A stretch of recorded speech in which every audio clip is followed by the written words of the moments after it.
से पहले जब कभी चुनाव प्रचार के लिए हमें आना होता था तो पिछली सरकारों के कारण भय और आतंक का पर्याय बन चुका था। कभी स्वर्गीय बाबूजी कल्याण सिंह जी की कर्मभूमि के रूप में जो धरती विख्यात रही हो, महाभारत कालीन इस धरती का अपना महत्व रहा हो, जगत जननी मां भगवती अवंतिका देवी का आशीर्वाद जिस धरा पर रहा हो और मां गंगा और यमुना का आशीर्वाद जिस धरा को निरंतर प्राप्त होता रहा हो, उस धरती को पिछली सरकारों ने अपराध और आतंक का पर्याय बना दिया था। विकास अवरुद्ध हो गया था, पहचान का एक संकट था। उस प्रकार की स्थितियां जब आई थी वह भी एक वोट के कारण हुआ था। गलत हाथों में जब वोट जाता है तो ऐसी अराजकता फैलती है, गुंडागिर्दी फैलती है, भ्रष्टाचार पनपता है, विकास अवरुद्ध होता है। लेकिन जब उसी लोकतांत्रिक अधिकार का आपने सही इस्तेमाल किया और अपना वोट सही जगह दिया तो मोदी जी के नेतृत्व में नए भारत का दर्शन हम सब कर रहे हैं। उत्तर प्रदेश में व्यापक परिवर्तन देखने को मिला है। आज अराजकता नहीं है। एक वोट अराजकता भी ला सकता है, गलत हाथों में जाएगा। एक वोट सही हाथों में जाएगा तो वह आपको आपकी आस्था का सम्मान भी करा देगा। बहनों और भाइयों, मैं कई वर्षों से प्रदेश के अंदर होली के कार्यक्रमों के साथ बहुत नजदीक से जुड़ के देखता था। कोई पर्व और त्योहार आता है, मुझे बहुत अच्छा लगता उस समय। इसलिए लगता है क्योंकि ये केवल आयोजन नहीं है, ये हमारी धरोहर भी है,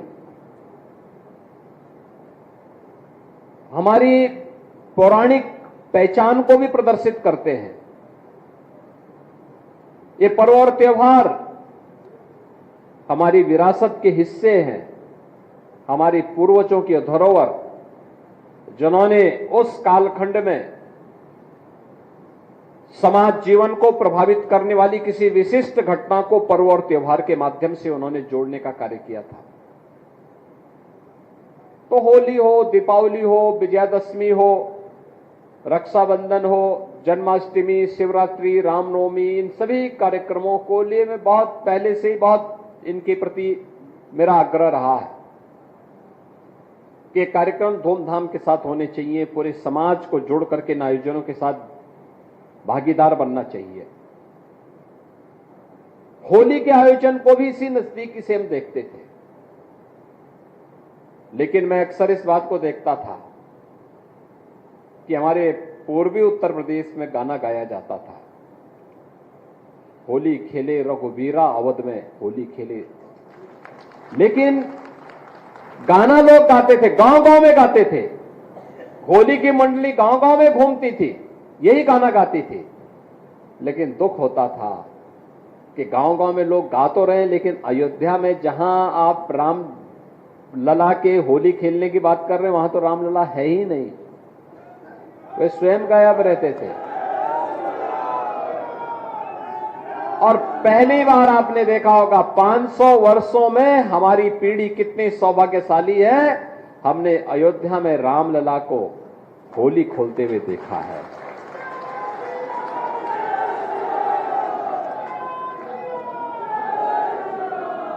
यह परिवर्तन जो असंभव था वह संभव हुआ है। पिछली सरकारों की दंगा पॉलिसी को भी आप लोगों ने देखा है। दंगा होता था। मैं 2017 में जब आया था यही विधानसभा चुनाव का शुभारंभ करने के लिए, जब मैंने यहां पे चुनाव की बात कही तो लोगों ने कहा, अरे साहब यहां पे तो एक सरकार का एक मंत्री ऐसा है कि जो उसके सामने कौन बोल पाएगा। यानी सरकार के संरक्षण में और आम जनता की आवाज को किस कदर बंद कर दिया जाता था। व्यापारी असुरक्षित, बेटी असुरक्षित, नौकरी पेशा वाला असुरक्षित, अन्नदाता किसान असुरक्षित, युवा का भविष्य असुरक्षित। सुरक्षित था तो केवल गुंडे थे या कुछ चंद परिवार थे। और आज जो गुंडे पहले सुरक्षित थे, आज वे असुरक्षित हुए हैं और जनता जनार्दन, बेटी हो व्यापारी हो, जनता जनार्दन सुरक्षित महसूस कर रहा है। एक वोट की कीमत है, एक वोट हमारी किस्मत को, उसकी तकदीर और उसकी तस्वीर को बदल सकता है और उसको या फिर उसको बर्बादी के रास्ते पर भी ले जा सकता है। लोकतंत्र का उपयोग करेंगे तो भविष्य को सुनहरा उज्जवल भविष्य की ओर अग्रसर लेके चल सकता है, लेकिन उसका दुरुपयोग करोगे, गलत हाथों में जाएगा तो उसको बर्बाद करने में चूकेगा भी नहीं। और यही होता था। और मैं अब अभिनंदन करूंगा आप सबका, बुलंदशहर वासियों का खास तौर पर। उन्होंने 17 के बाद से सभी सीटें भारतीय जनता पार्टी की झोली में भर करके दिया। कोई सोचता था बुलंदशहर में गंगा एक्सप्रेसवे जाएगी, वह साकार हो रहा है। आप बुलंदशहर में बैठेंगे 6 घंटे में। इस वर्ष के बाद, इस वर्ष के अंत तक ऐसा प्रयास हो रहा है कि प्रयागराज में अगले वर्ष कुंभ का आयोजन होगा, तो उस कुंभ के आयोजन में बुलंदशहर के लोग 6 से 8 घंटे में सीधे पहुंच जाएंगे।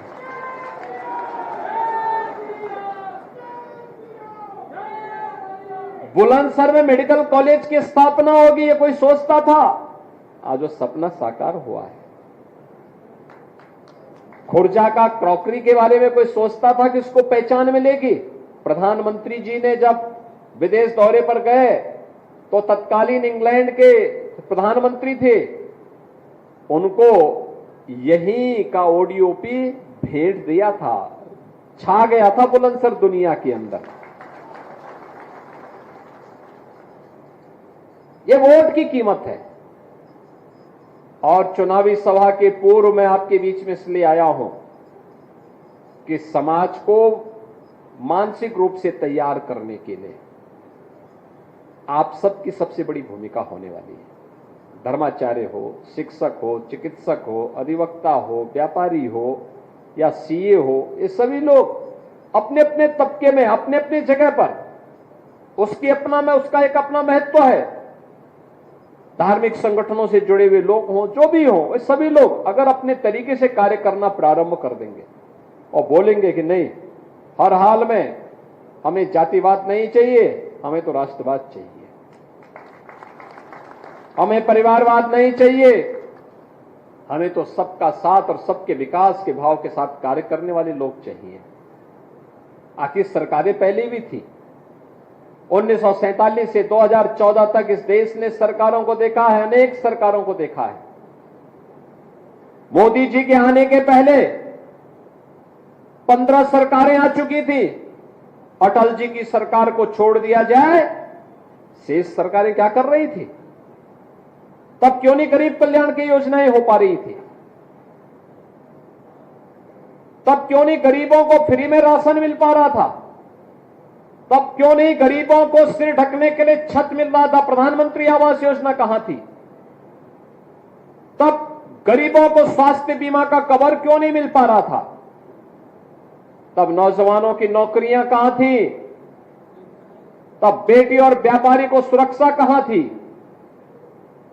ये लोग केवल उपयोग करते रहे, समाज को जातिवाद के नाम पर बांटते रहे, अराजकता का फैलाते रहे और उन पेशेवर गुंडे, अपराधियों और दंगाइयों को प्रश्रय देकर के अपनी राजनीतिक रोटी सेंकते रहे। हम भी अपनी सज्जनता के कायल होकर के जाति की हवा में बह जाते थे और अंततः दुष्परिणाम हमारी पीढ़ियों को भुगतना पड़ा। हमारा ये उत्तर प्रदेश, जिस उत्तर प्रदेश के बारे में लोग कहते हैं यूपी का मतलब क्या कहते, मैं कहता हूं यूपी का मतलब अनलिमिटेड पोटेंशियल, असीमित संभावना,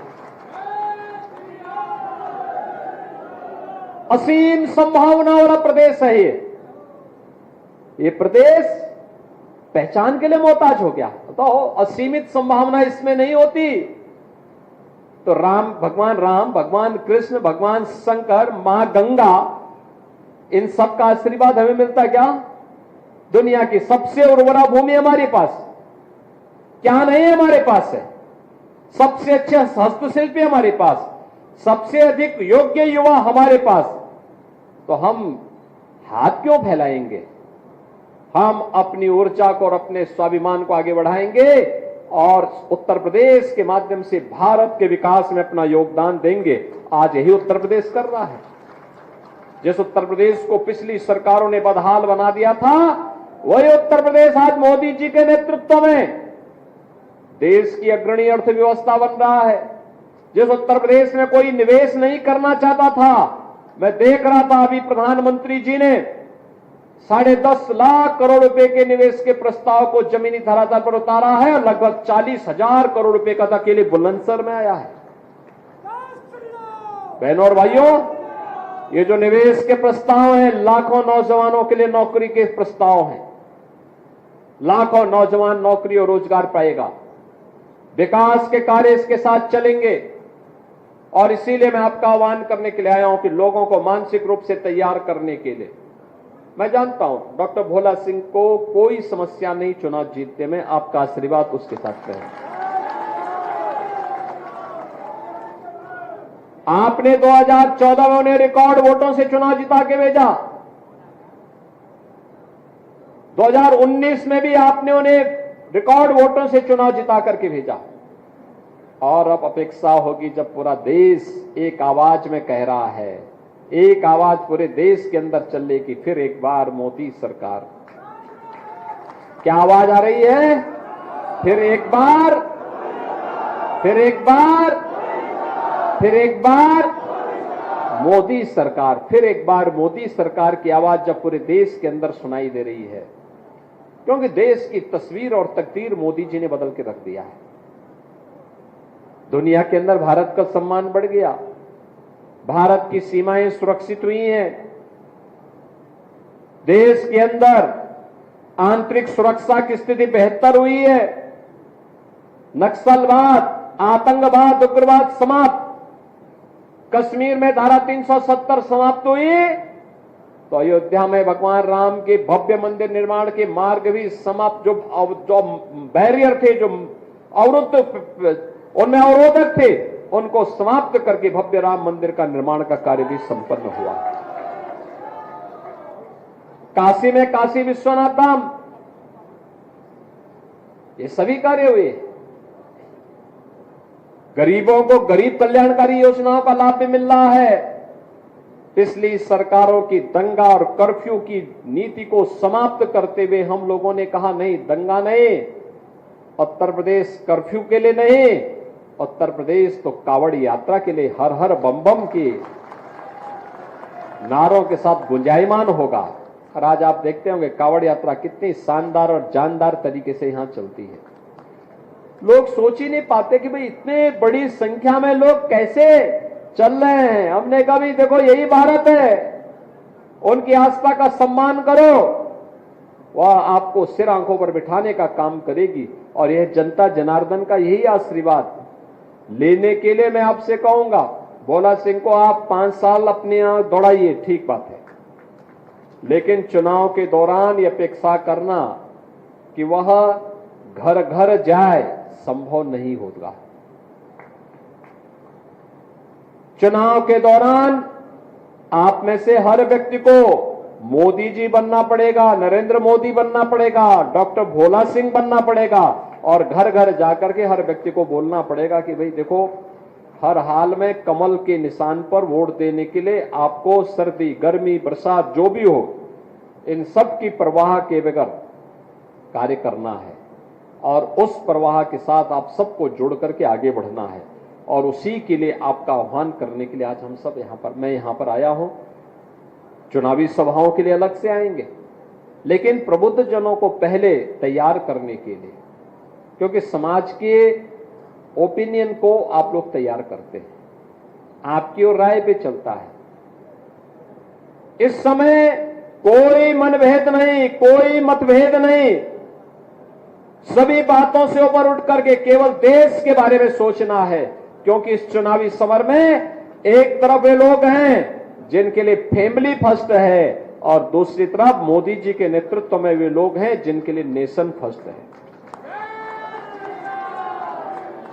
एक तरफ जातिवाद फैलाने वाले लोग हैं और उसके माध्यम से सामाजिक ताने बाने को छिन्न भिन्न करने वाले वे लोग हैं जिन्होंने समाज के ताने बाने को छिन्न भिन्न करने के लिए कोई कोर कसर नहीं छोड़ी है। और दूसरी तरफ मोदी जी के नेतृत्व में एनडीए गठबंधन है, भारतीय जनता पार्टी, राष्ट्रीय लोक दल, अपना दल, ये सभी दल एक साथ हैं। राष्ट्रीय स्तर पर बड़ा अलायंस एनडीए के पास भी है जो एक साथ सबका साथ और सबके विकास के लिए सोचता है। पूरे देश के अंदर मोदी जी के लिए कोई परिवार नहीं, मोदी जी के लिए 140 करोड़ का भारत ही अपना परिवार है। इस भाव के साथ उनके द्वारा कार्य किया जा रहा है और इसीलिए आज के इस अवसर पर मैं आपका आह्वान करने के लिए आया हूं कि जब ये आवाज पूरे देश के अंदर गूंज रही तो देश की आवाज के साथ बुलंद सर की आवाज भी बुलंद होनी चाहिए। सहमत हैं?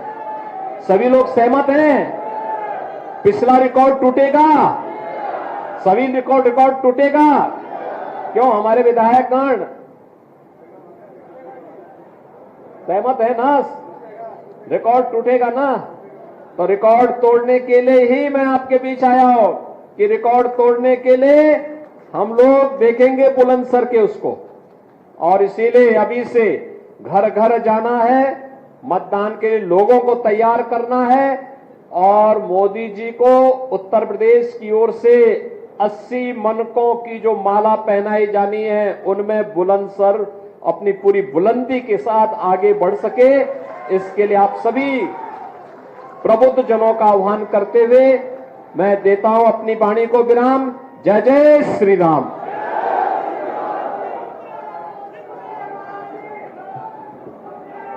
पूज्य महाराज जी का जिन्होंने मार्गदर्शन मिला उनका आभार और सभी प्रबुद्ध जनों का बहुत बहुत आभार, धन्यवाद।